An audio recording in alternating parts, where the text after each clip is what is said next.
Bienvenue dans ce magazine du dimanche, mesdames et messieurs.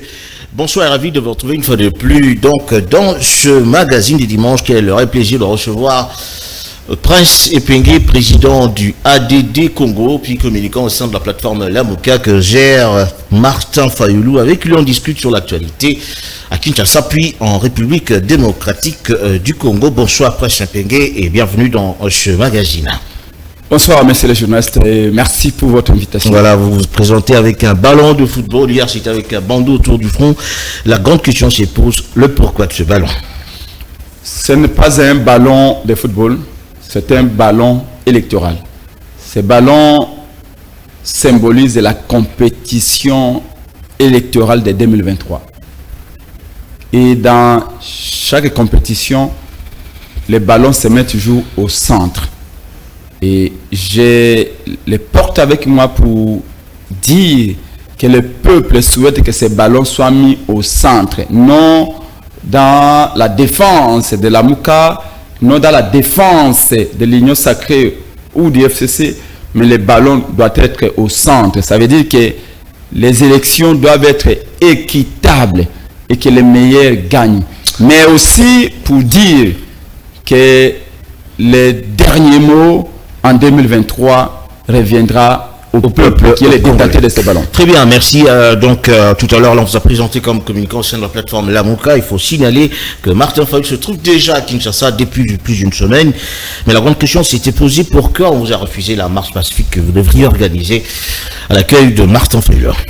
La grande question est la bonne question, mais je crois que la personne à laquelle cette question doit être destiné, c'est M. Félix Tshilombo qui a donné l'ordre à M. Ngobila d'empêcher la grande marche que le président élu Martin Fayulu et les enfants de la Mouka nous avions organisé pour soutenir l'armée nationale congolaise, parce que nous sommes convaincus que seule l'armée congolaise peut faire la différence sur le terrain.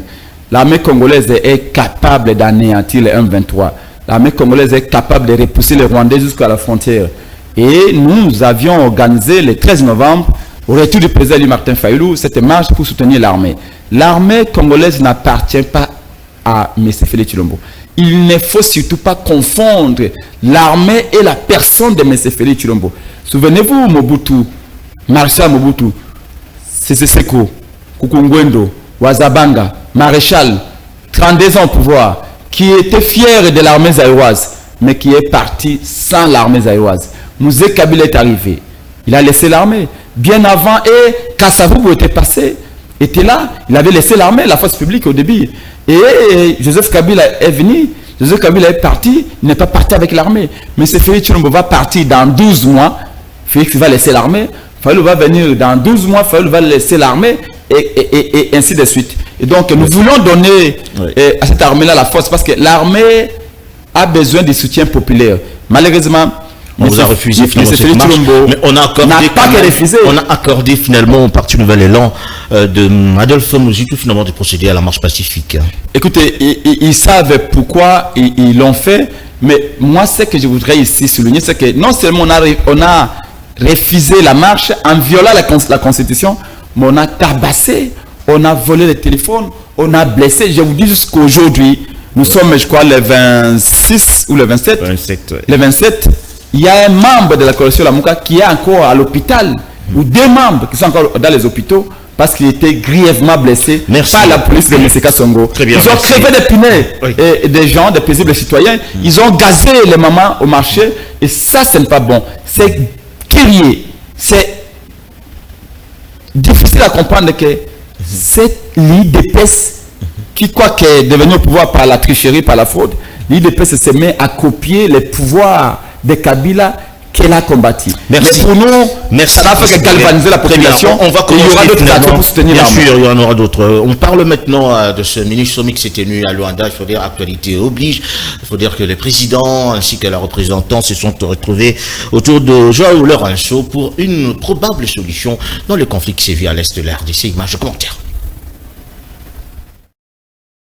Le président João Lourenço, médiateur désigné par l'Union africaine pour un dialogue entre la RDC et le Rwanda, a réuni le mercredi 23 novembre 2022 à Luanda, en Angola, un mini-sommet sur la paix et la sécurité dans la région Est de la République démocratique du Congo avec le président Évariste Ndayishimiye, président de la CAE, le président Félix Antoine Tshisekedi Tshilombo de la RDC, le ministre des Affaires étrangères du Rwanda, représentant le président Kagame et les facilitateurs du processus de Nairobi, l'ex-président kenyan Uhuru Kenyatta. Au terme de plus de 6 heures d'échange à huis clos, cette rencontre a débouché sur un accord de cessez-le-feu imposé au groupe terroriste M23 à dater du vendredi 25 novembre 2022 à 18 h. L'accord exige aussi que les mouvements du 23 mars M23 se retirent des zones occupées en RDC à dater du 27 novembre de l'année en cours. Signé par les 5 participants au mini-sommet dont 3 chefs d'État en exercice,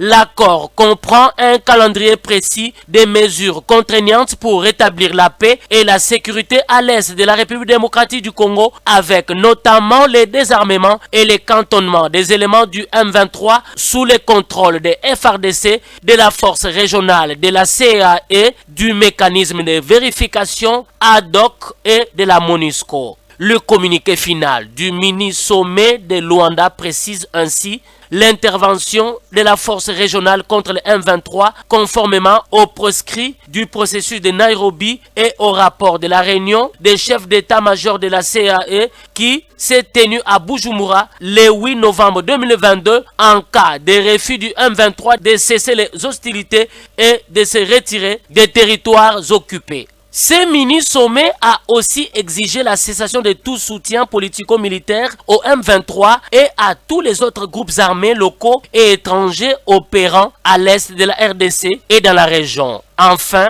le communiqué final stipule la poursuite d'une coordination permanente à tous les niveaux entre les processus de Luanda et les processus de Nairobi. Le chef d'État ont convenu de se retrouver prochainement à Bujumbura pour l'évaluation de l'application des conclusions, des résolutions et recommandations issues du mini-sommet de Luanda.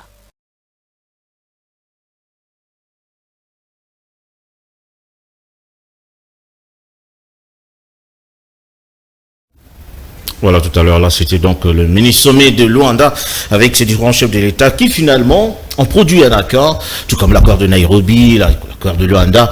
Est-ce qu'on peut dire qu'il y a un accord de plus ou de trop, finalement, dans ce conflit qui sévit finalement à l'est de la RDC?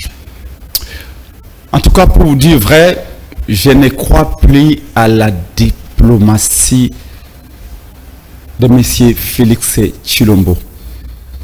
Bien avant que le Rwanda occupe notre pays, à cette, je crois, 4e agression, M. Félix Tshilombo a raconté Kagame plusieurs fois. C'est le président qu'il a le plus rencontré. C'est le président avec lequel il a signé le plus d'accords. Cela n'a pas empêché que le Rwanda, Kagame, nous agresse. Après l'agression, Félix Tshilombo a raconté Kagame en Jordanie. Il a raconté Kagame à New York. Il a raconté Kagame à Luanda. Il a raconté Kagame à Nairobi. Ça n'a absolument rien changé. On fait comme si sur le terrain, tout va bien. Est-ce que quelqu'un peut nous faire l'évaluation des pertes économiques et financières pendant ces 6 mois que le Rwanda occupe notre pays? On n'en parle pas assez. Bunagana, c'est quand même un poste frontalier important. Est-ce que vous savez, est-ce que nous savons, nous Congolais, nous maîtrisons ce qui se passe actuellement? Qui sait si Kagame déverse des millions ou bien des centaines de Rwandais là-bas, à Bunagana, à Kiwanja, à Rutshuru? Qui sait ce qu'ils sont en train de faire là-bas pendant que ces territoires-là échappent au contrôle du Congo? Donc jusque-là, ces territoires sont encore occupés par le 23. Mais bien sûr. Si on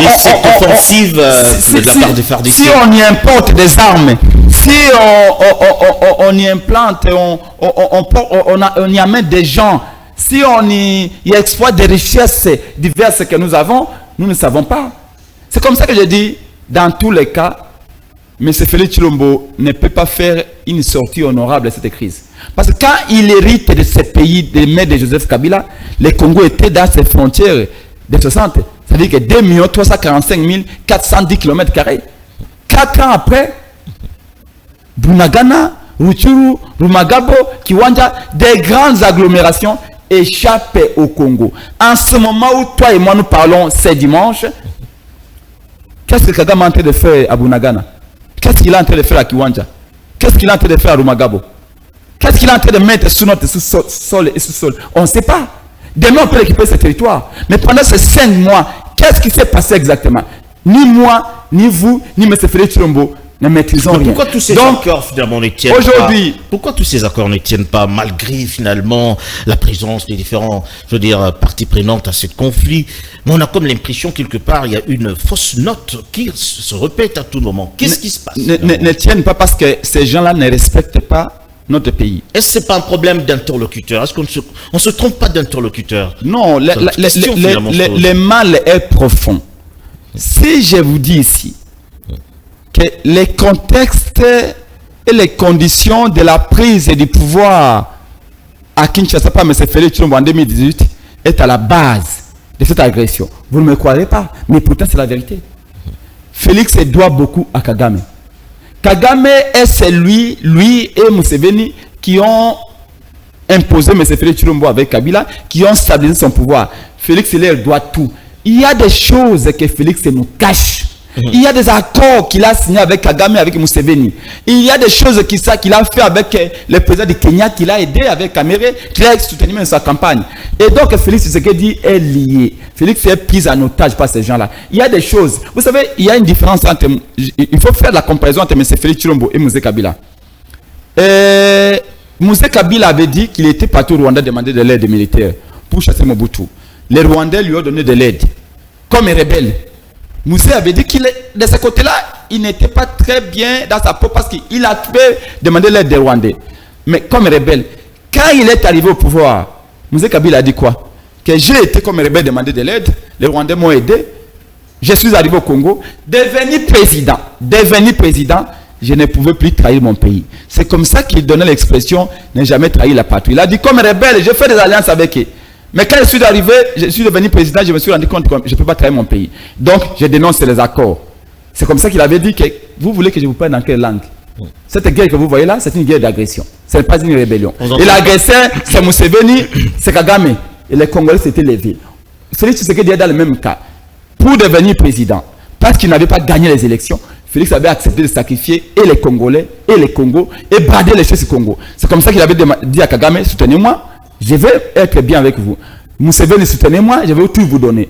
Museveni l'a soutenu, Kagame l'a soutenu. Arrivé à un moment donné, il commence à demander des sacrifices. Félix n'était pas à mesure de faire tous les sacrifices.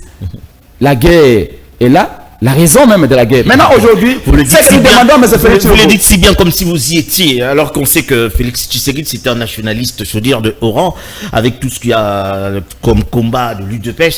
On ne peut peut-être pas faire foi à ce que vous retenez ce que je vous dis, monsieur le journaliste. Il y a une question, finalement, qui se pose toujours par rapport à cela, parce que le M23 ne s'était pas présenté au Mini-Chomé. Ils ont fait leur déclaration de rank. Ils ne sont pas concernés par cela. L'ultimatum vient d'expirer. C'était prévu pour le 25.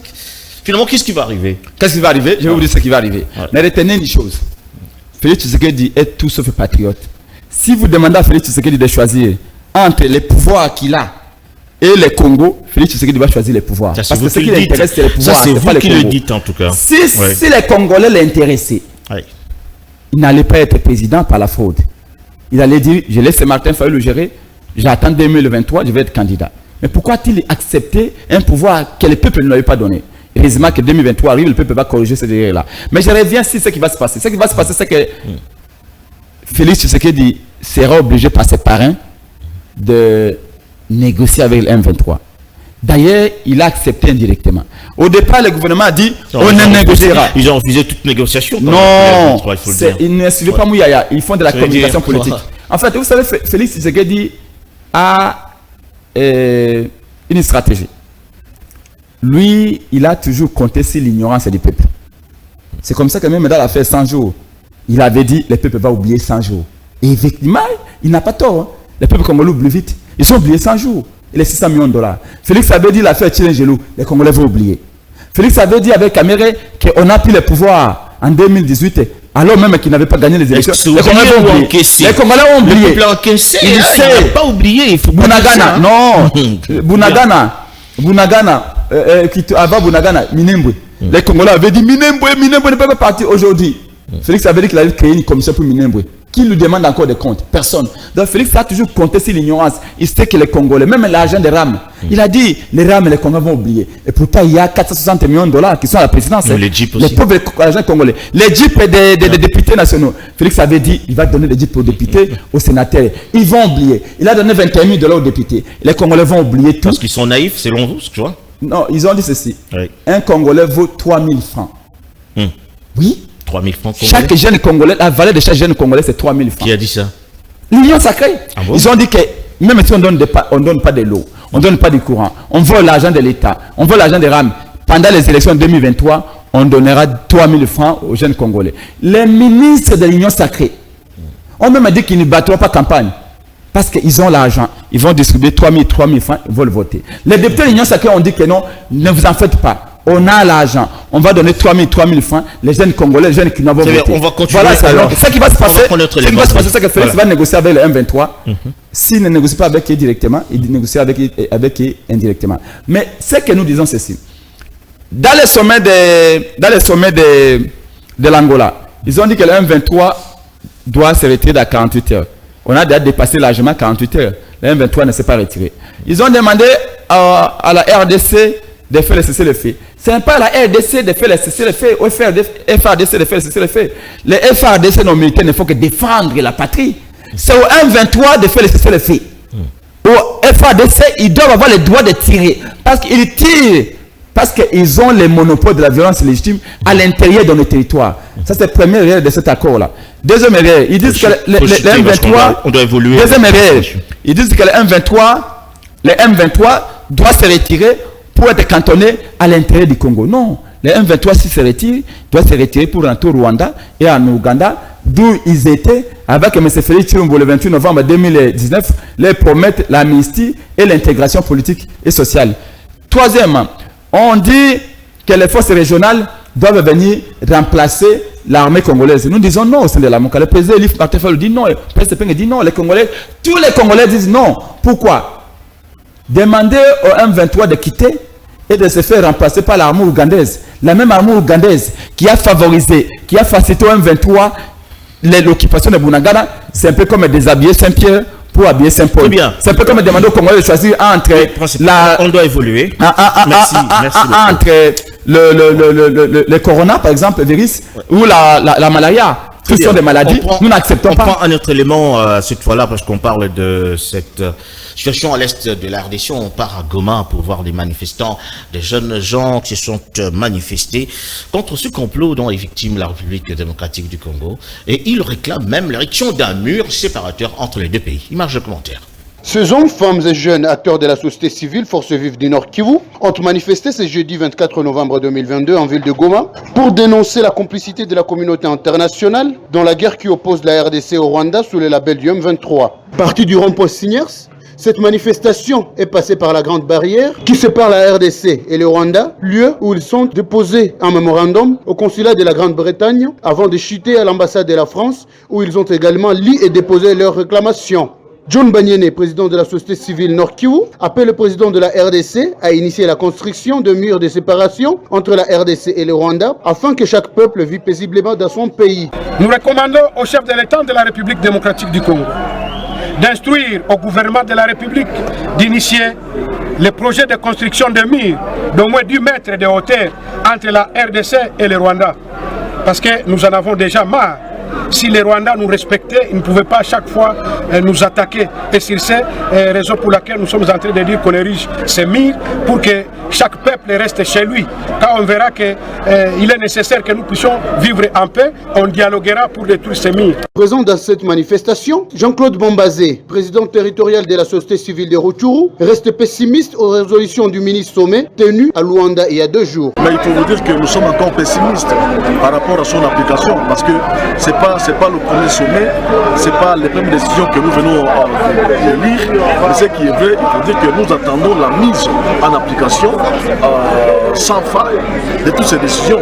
Dans le cas contraire, ça va rester comme les résultats d'autres sommets qui ont eu lieu avant et qui exigeaient la même chose, mais que le M23 et ses alliés rwandais. Le colonel Job Alissa, commandant ville de la PNC à Goma, félicite l'organisateur de cette manifestation et appelle tous les Congolais à la mobilisation. Nous venons d'observer que c'est purement pacifique et nous en félicitons les organisateurs.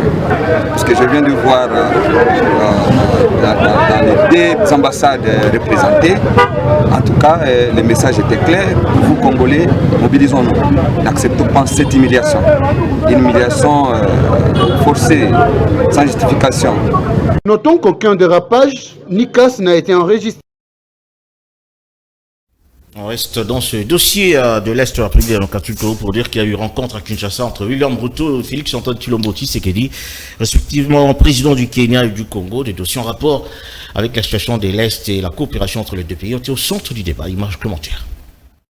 Cette visite officielle s'inscrit dans le cadre du processus de Nairobi au regard de la dégradation de la situation sécuritaire et humanitaire dans la province du Nord Kivu où le Rwanda continue à attaquer la RDC sous couvert du M23. C'est autour de 9 h que le cortège du président kenyan est arrivé au Palais de la Nation où il a été accueilli par son homologue congolais Félix Tshisekedi. Peu après les honneurs, les 2 chefs d'État se sont retirés pour un aparté. Après plus d'1 heure d'entretien suivi d'une rencontre bilatérale entre les délégations des 2 États, les 2 présidents ont fait la restitution de leurs échanges à la presse. Mais avant le jeu de questions et réponses, un communiqué conjoint sanctionnant cette rencontre a été lu par le vice-premier ministre et ministre des Affaires étrangères Christophe Lutundula du côté RDC et le ministre de la Défense Adan Douale du côté kenyan. Les communiqués indiquent que les 2 chefs d'État ont échangé sur les questions de coopération bilatérale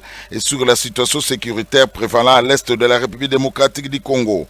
S'agissant de la coopération bilatérale, Félix Tshisekedi et William Ruto se sont félicités de l'excellence des relations d'amitié qui existent entre la RDC et la République du Kenya depuis de longues années et ont réaffirmé leur volonté de les consolider davantage au profit de leurs peuples respectifs, plus particulièrement dans les domaines de la défense et sécurité, de l'agriculture, de l'énergie, des infrastructures, des finances, de l'administration publique et du commerce. À cet effet, relèvent les communiqués conjoints, ces 2 chefs ont convenu d'instruire leurs gouvernements respectifs de mettre en place un comité mixte qui va réfléchir sur les voies et moyens de renforcer cette coopération et de leur faire des propositions pertinentes dans le plus bref délai. Concernant la situation sécuritaire à l'est de la RDC, les 2 présidents ont réaffirmé leur détermination de mettre fin à l'insécurité dans cette partie du territoire congolais le plus rapidement possible et de travailler ensemble avec leurs pairs de la communauté d'Afrique de l'Est afin de créer les conditions optimales d'une coopération multilatérale au profit du peuple de...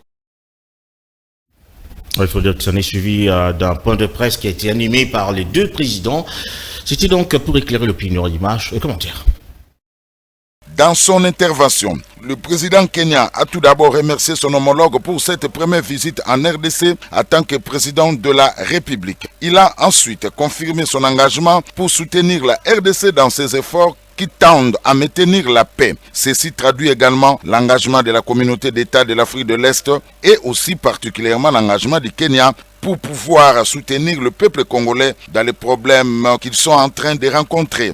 À son tour, Félix Antoine Tshilombo Tshisekedi a remercié aussi son homologue du Kenya pour avoir accepté de répondre à son invitation. Car la RDC est parmi les premiers pays africains qu'il a visités depuis son investiture à la magistrature suprême. Le chef de l'État, le garant de la nation, a souligné que la présence de son homologue William Ruto est le symbole de l'excellence des relations entre nos 2 pays. Ces relations sont appelées à s'améliorer et à se consolider davantage parce que nous sommes d'abord de la même région économique et nous avons les mêmes intentions, les mêmes engagements par rapport à nos populations respectives, mais également à notre continent, comme vous le savez, a lancé depuis le début de l'année la zone de libre-échange.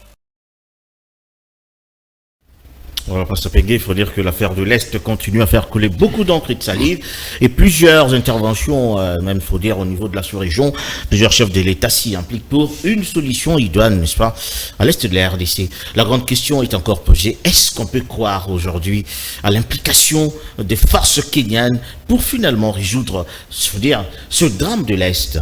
Parce que leur président finalement se présentait à Kinshasa pour ça.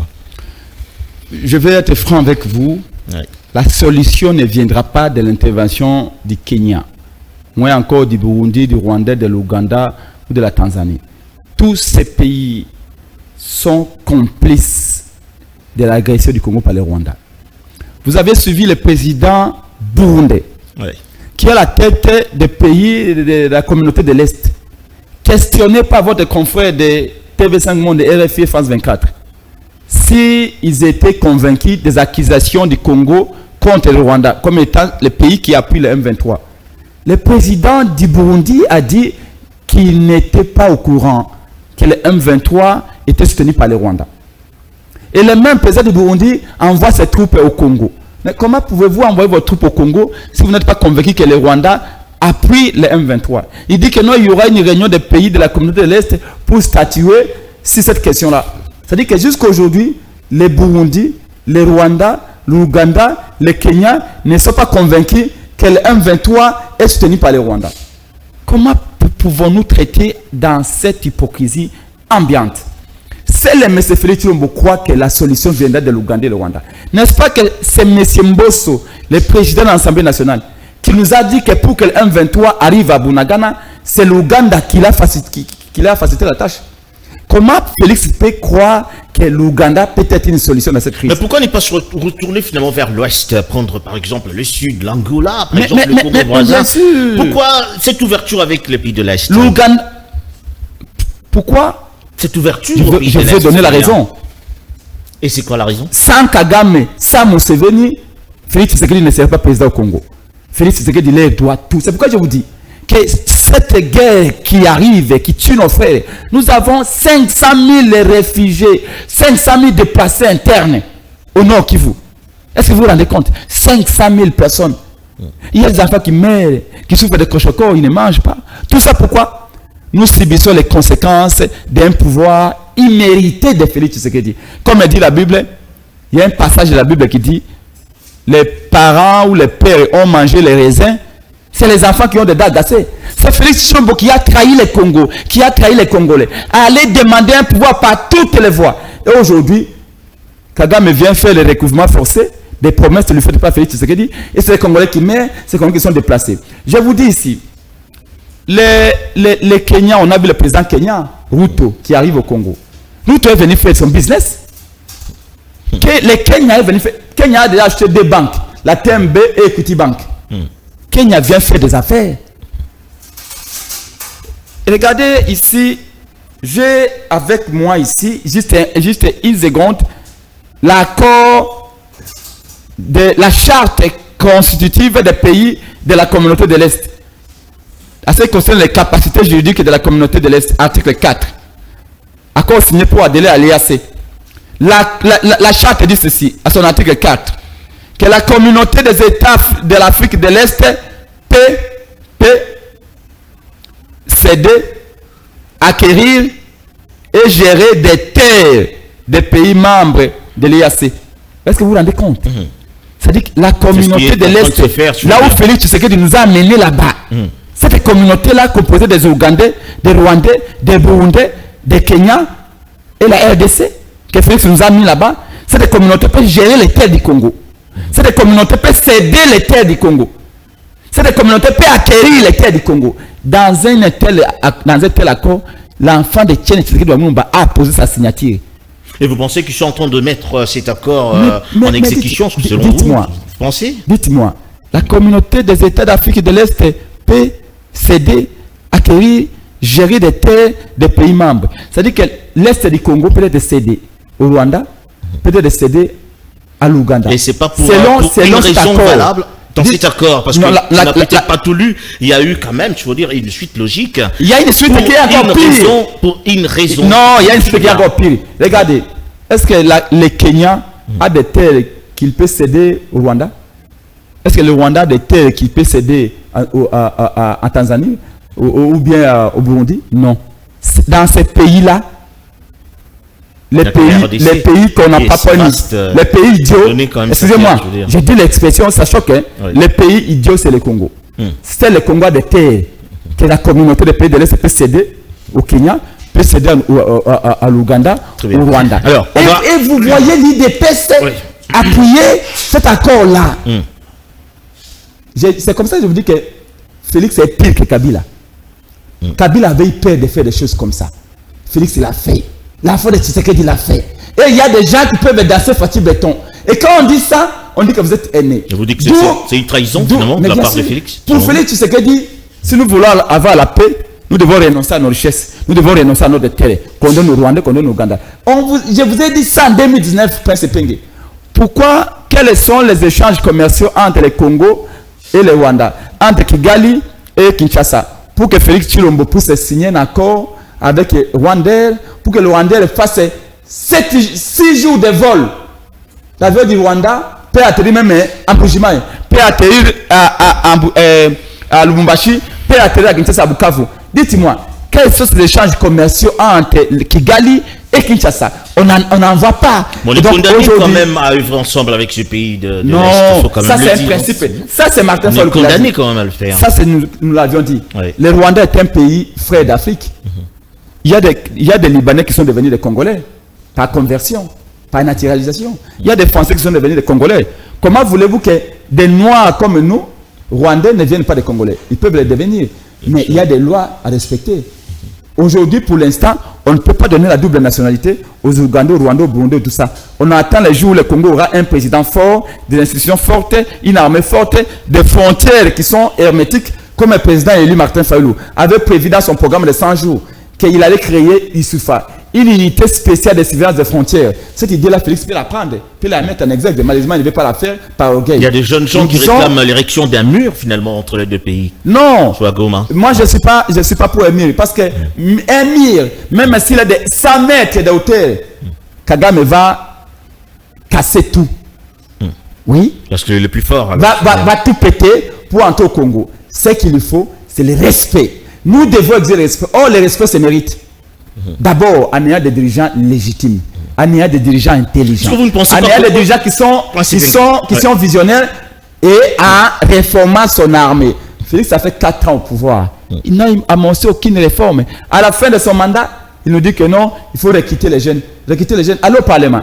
On a 500 députés. Demandez à ces députés-là, quel est un député qui a un enfant, un seul enfant dans l'armée? Personne. Allez au Sénat. On a quoi, ça c'est plus de 100 sénateurs. Oui, allez-y, allez voir si c'est 108 ou 100. Combien de sénateurs il y a là-bas? Quel est ce sénateur-là qui a envoyé son enfant se faire recruter dans l'armée? Personne. Allez-y à la présidence. Il y a combien de conseillers? Kabila a laissé 455 personnels. 455 comme personnel à la présidence. Aujourd'hui, Félix est à 1080. Allez voir qui est allé dans l'armée. Personne. C'est pour dire quoi? Non, pour refuser que les jeunes s'enrôlent dans l'armée finalement. Non, je veux dire. Dans l'armée, il faut créer des conditions qui incitent les jeunes à aller dans l'armée. Il ne faut pas qu'on nous dise que l'armée c'est pour les chégués. Non. On a amélioré leur solde. L'armée, c'est le meilleur endroit qui soit pour faire de nous des citoyens. Il y a un budget important pour l'instant. Non, des prévisions budgétaires. Oui. N'oublie pas que si le près de 60 millions de dollars qui ont été décaissés pour l'état de siège, près de la moitié a été détourné. Et ça, c'est pas moi qui l'ai dit. C'est la commission de la défense de l'Assemblée nationale qui l'a dit. Donc, qui vous dit que les prévisions qu'on a données à l'armée ne sont pas détournées? Alors que le taux d'exécution sera moins que prévu. La solution, finalement, c'est quoi, selon Lamouka? La solution, c'est donner tous les moyens à l'armée. Vous savez ce qui est pire? C'est là où on dit que Félix a trahi la patrie. C'est que Félix est d'accord que l'argent du Congo puisse financer une partie des forces, une partie du budget des forces des pays de l'Est. C'est-à-dire que l'armée du Congo va servir à financer l'armée ougandaise. Alors que l'Ouganda nous devons les considérer au même titre que le Rwanda. Et l'Ouganda et le Rwanda sont tous des agresseurs. Comment l'argent qui doit aller pour les forces armées congolaises doit être ponctionné pour envoyer une partie à l'armée ougandaise? Est-ce que vous comprenez cela? Finalement, l'Est est inondé de forces de l'Est. Il faut dire, finalement, on parle même de la création d'une zone tampon. Est-ce que ce n'est pas une solution quand même par rapport à cela? Vous allez créer une zone tampon à l'intérieur des frontières du Congo? C'est comme ça qu'on vous dit. Le Congo est vaste. J'ai dit aux Congolaises et Congolais, nous aimons bien Félix Tshisekedi, c'est notre frère. Mais Félix Tshisekedi, il faut les surveiller de près. Il connaît, il est en partie responsable de ce qui se passe là-bas. Par les erreurs qu'il a commises, par une stratégie politique qui consiste à donner nos richesses pour commander la paix, alors que la paix s'impose, par sa complicité et son incapacité à dire non à ses parents qui sont le président du Kenya, le président du Rwanda, de l'Ouganda. Tout en encourageant quand même les forces armées congolaises. Oui, bien sûr, l'armée a notre soutien à 100%. Vraiment le soutien de toute la l'armée a notre soutien à 100%.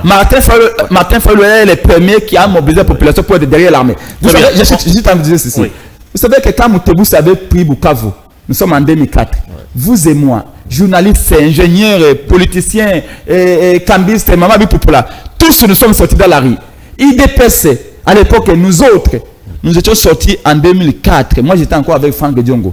On est sortis pour dire Moutebousse doit quitter Bukavu. À l'époque, quand on a marché en 2004, on n'avait pas marché pour soutenir Kabila, parce que Kabila qui était président en 2004. On était sortis pour soutenir l'armée. L'armée n'est pas à confondre avec Kabila. L'armée n'est pas confondre avec Félix Tshisekedi. Quand on soutient l'armée, on ne soutient pas Félix Tshisekedi. Quand vous avez vu les gens de Goma marcher, ils ont marché pour soutenir l'armée, pas pour soutenir Félix Tshisekedi. On prend un autre élément, finalement, le chef de l'État, toujours on reste dans les activités du président de la République. Il a été à Banza Boma, nous sommes là dans le Congo central. Il faut dire que une visite guidée, puis le lancement du courant électrique dans ces sites qu'il a vu grandir comme élève ou écolier. Image commentaire. C'est encore une fois un retour à la source pour le premier citoyen de la République qui, après tant d'années, décide une fois de plus d'honorer de sa présence ponctuée d'un élogieux geste un de ses établissements qui a su lui former.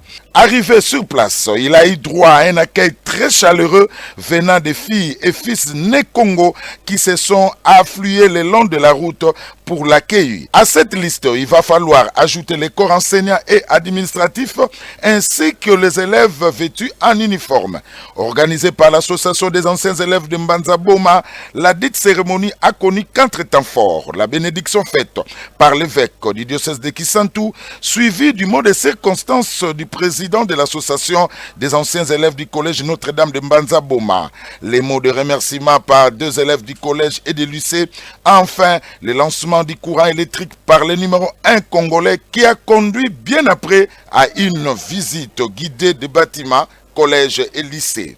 Nous retenons du mot de l'évêque de Kisantu la détermination de l'Église à soutenir la vision du chef de l'État, à empêcher la balkanisation de la patrie et aussi sa volonté de faire avancer le pays dans son développement intégral. Circonscrivant le but même de la tenue de cette cérémonie, le président de la SACOM, lui, s'est dit heureux de l'applicabilité de leur souhait, celui d'offrir au plateau de Mbanza Boma de l'électricité. C'est après cette brillante allocution et les mots de remerciement des élèves et une visite guidée a pu clôturer ce moment. L'on pouvait lire la joie qui animait le cœur des élèves prenant la photo souvenir avec leur aîné et aussi les anciens élèves retrouvant un de leurs. Signalons qu'après Mbanza Boma, le numéro 1 des Congolais Félix Antoine Tshilombo Tshisekedi s'est dirigé vers Mbwela Lodge à Kisantu pour prendre part à la clôture d'un forum économique sur le développement du Congo central intitulé Kimvwama. Après quoi, il a regagné Kinshasa en pleine soirée. Le chef de la République s'est rendu également à la famille de son ancien porte-parole décédé. Il s'agit de Kassongo Memba Yamba Yamba, décédé de suite d'une maladie. Image en commentaire. Le chef de l'État, Félix Antoine Tshisekedi Tshilombo, a rendu visite ce lundi en début d'après-midi à la veuve Madame Hubertine Mbungumwema et aux enfants de Tarsis Kasongomwema Yamba Yamba, décédés le 18 novembre dernier à Kinshasa. Le président Félix Tshisekedi a réconforté la famille éplorée avant de rendre hommage à cette icône de la presse congolaise et internationale qu'était Tarsis Kasongomwema. Le directeur du cabinet du président de la République, Guylaine Niembo, a signé le livre de condoléances. Pour rappel, Tarsiso Kasongomwema Yamba Yamba était porte-parole du chef de l'État depuis avril 2019 jusqu'à sa récente nomination comme président du conseil d'administration de l'ACP, l'agence congolaise de presse, au mois de septembre 2022. Voilà que la terre de nos ancêtres lui soit douce et légère. On parle de la publication du calendrier électoral. Le président de cette centrale électorale a fixé les élections pour le mois de décembre de l'année qui vient. Image commentaire. Le ciel s'éclaircit, les doutes de tous bords viennent d'être dissipés. La centrale électorale vient de fixer l'opinion tant nationale qu'internationale de l'organisation des élections en 2023, telle que promis dès le départ par l'actuel bureau de la CENI de Denis Kadima Kazadi. Dans ce calendrier publié samedi 26 novembre 2022 au quartier général de l'administration électorale, le bureau de la CENI fixe le 20 décembre 2023 la tenue de 3 élections, à savoir l'élection du président de la République, celle des députés nationaux, l'élection des députés provinciaux et celle des conseillers municipaux. Le président de la République dans ce registre va prêter serment le 20 janvier 2024. À cet effet, le calendrier des élections s'articule autour de cette séquence. La constitution du fichier électoral par l'identification et l'enrôlement des électeurs, l'opération de réception et traitement des candidatures de scrutin direct, l'organisation des scrutins directs du président de la République, les députés nationaux, les députés provinciaux, les sénateurs ainsi que les conseillers urbains, des gouverneurs et bourgmestres. En 2024, l'organisation des scrutins directs des conseillers des secteurs et chefferies ainsi que des autres séquences électorales. Je tiens à réaffirmer à cette occasion que le glissement ne fait toujours pas partie de notre vocabulaire.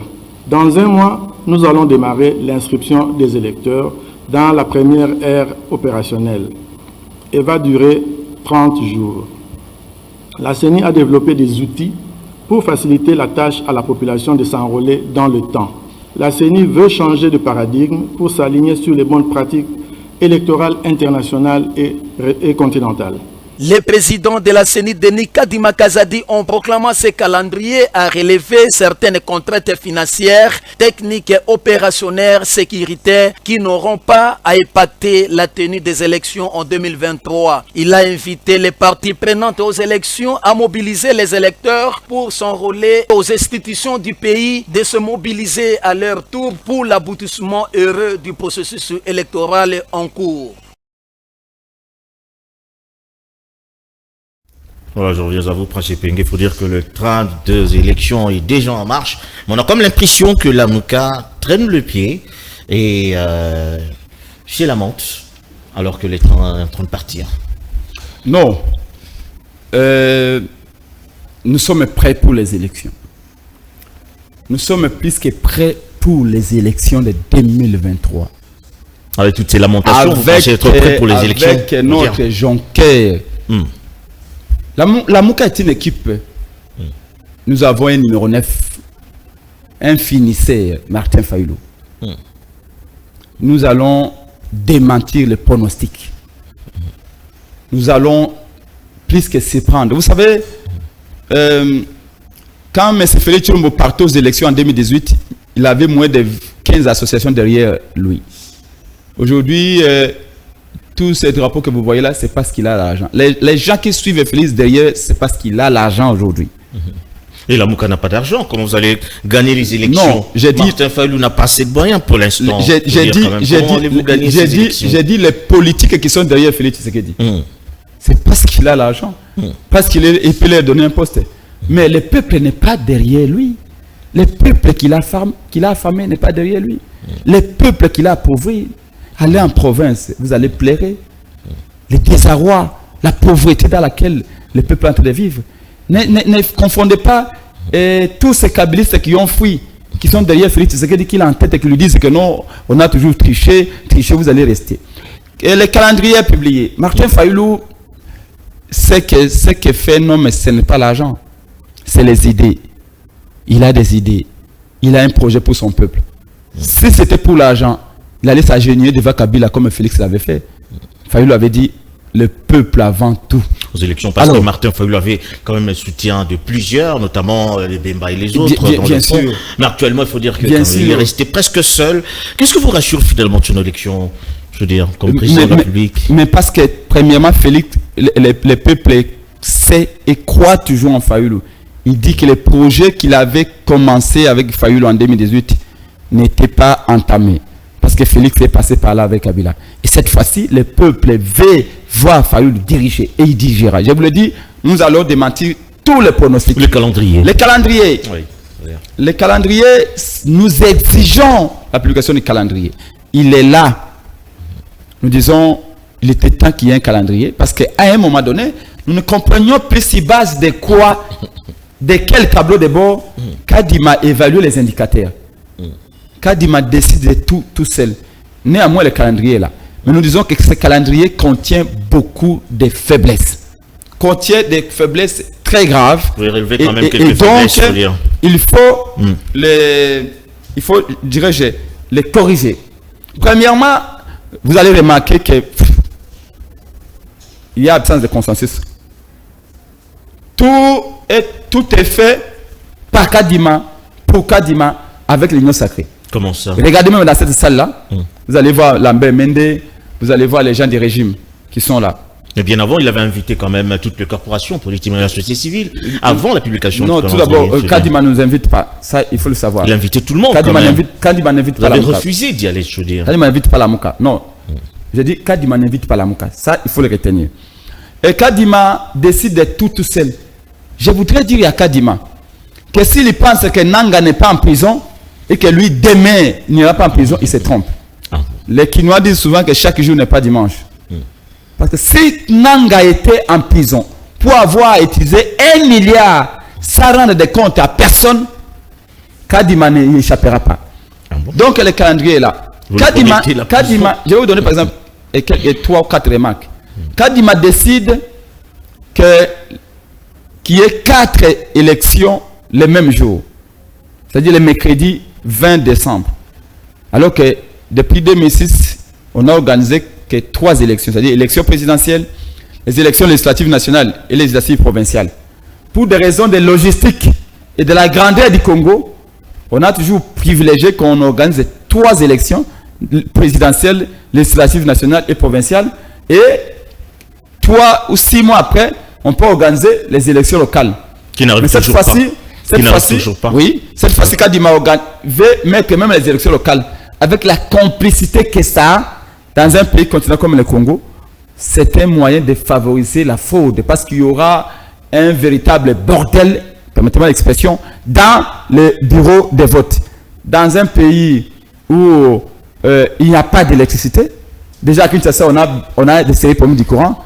À l'intérieur du pays, avec les appareils électroniques, je ne sais pas si à Lissala, à Bouende, à Katakokombe, à Lodja, à Ngandajika ou à Miabi, et après tout, je ne sais pas comment on va faire parce qu'il n'y a pas de courant. Avec l'utilisation des appareils électriques, un Congolais qui entre, une maman qui n'a pas étudié, vous le dites, votez d'abord au président de la République, ensuite venez voter les députés provinciaux, venez voter le député national, venez voter les conseillers municipaux.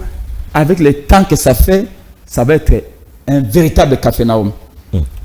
Donc, Kadima devrait normalement impliquer les partis politiques. Vous savez, ce qui va en compétition, c'est nous, les partis politiques. Aujourd'hui, on a 3 grandes plateformes politiques. On a la coalition Lamouka, on a l'Union sacrée, on a le FCC. Comment Kadima peut décider de ces 4 élections sans impliquer Lamouka, sans impliquer le FCC, et il boutique ça avec l'Union sacrée seulement? Comment ça, il ne vous a pas associé? Mais je vous dis qu'il n'a pas associé. Il vous a convoqué quand même. Non, pas du tout. Convoqué, pas du tout. Comme tout le monde. Regardez, part quand même. Regardez, vous avez vu dans la plénière de la CENI, vous avez vu M. Banjolo, l'ancien ministre là, de Congo, je crois, de l'étranger. Vous avez vu que les visages des membres des unions sacrées, ou soit actuels, ou des anciens ministres des unions sacrées, c'est-à-dire que la CENI n'est composée que des membres de l'Union sacrée. Dans son bureau, tous de l'Union sacrée. Est-ce que vous croyez... Dans sa plénière, tous de l'Union sacrée. Vous croyez finalement à la tenue de ces élections, la Mouka? Est-ce que vous croyez quand même à la tenue de ces élections en décembre 2023? Est-ce que vous croyez finalement ça? C'est une obligation constitutionnelle. Vous croyez quand même, puisqu'on a publié le calendrier, est-ce que vous croyez à ça finalement? Où il y a élection. Vous irez finalement aux élections? Mais bien sûr. Ah d'accord. Je vous dis que nous sommes prêts, même à session demain. D'accord. Fayoul va battre. Avec quels moyens finalement? Quels moyens? Les premiers moyens que nous avons, c'est notre peuple. Ah bon? Vous comptez sur ce peuple? N'oublie pas qu'en 2018, le peuple a voté pour le changement. Le peuple avait dit plus jamais de détournement d'argent. Vous avez vu à la présidence, pour renouveler les chariots automobiles de M. Félix Tshilombo, on a signé un contrat de gré à gré de 58 millions de dollars avec une entreprise qui avait moins de 2 ans d'expertise. On doit prendre vous avez vu, notre élément. Le peuple avait dit plus jamais de détournement. On nous a volé l'argent dans la poche. 460 millions de rames. Vous savez combien de kilomètres de route? Plus de 460 km de route qu'on devait construire avec ça. On nous a volé 600 millions de 100 jours. Donc, de ce côté-là, le peuple congolais voudra bye-bye à Félix Tshisekedi. Très bien. Alors, je voulais dire qu'aujourd'hui, nous disons, et notre faiblesse par exemple, mais Kadima décide que les élections se passent un mercredi. Le 20 décembre 2023 tombe le mercredi. Une journée ouvrable.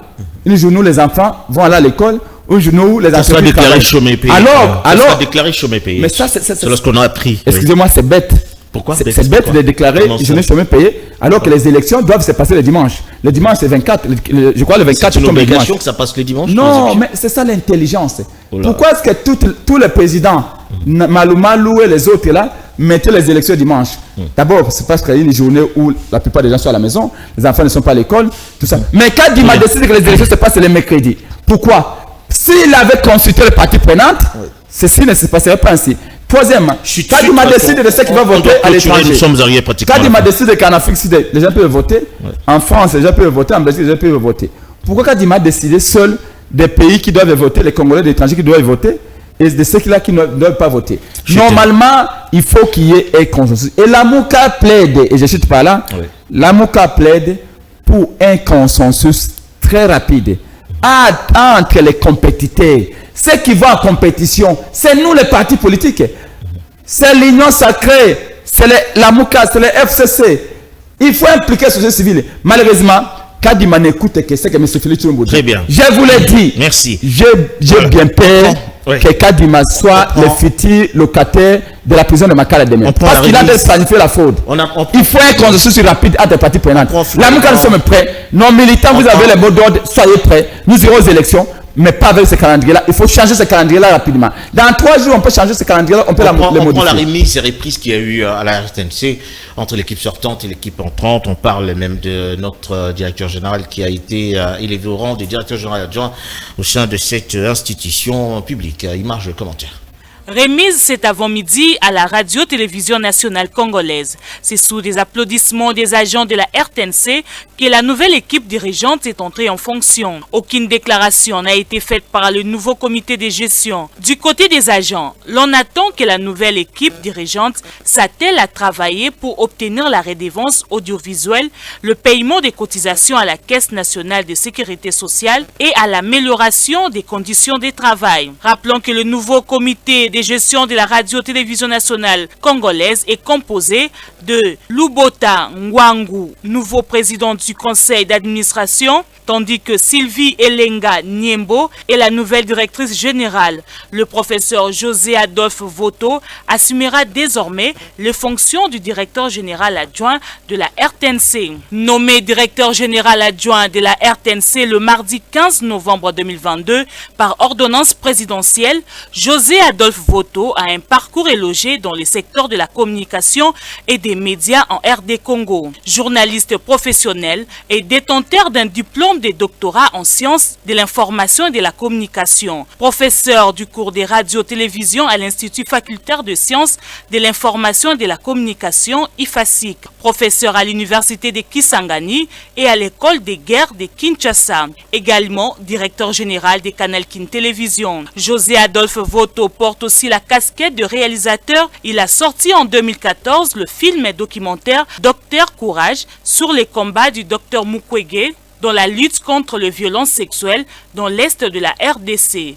En 2018, le film et documentaire L'ombre des oubliés sur les derniers anciens combattants congolais témoins de la guerre mondiale 1940-1945. S'en est suivi l'œuvre cinématographique Mon Caporal. José Adolphe Voto retrace l'histoire de la force publique dont la sortie en avant-première a eu lieu mercredi 9 novembre 2022 au Parlement belge.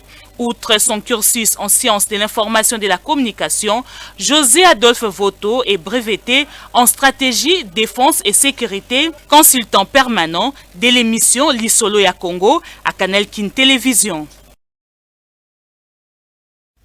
Voilà, c'était donc Joseph Adolphe Voto qui est promu au rang de DG à la RTNC.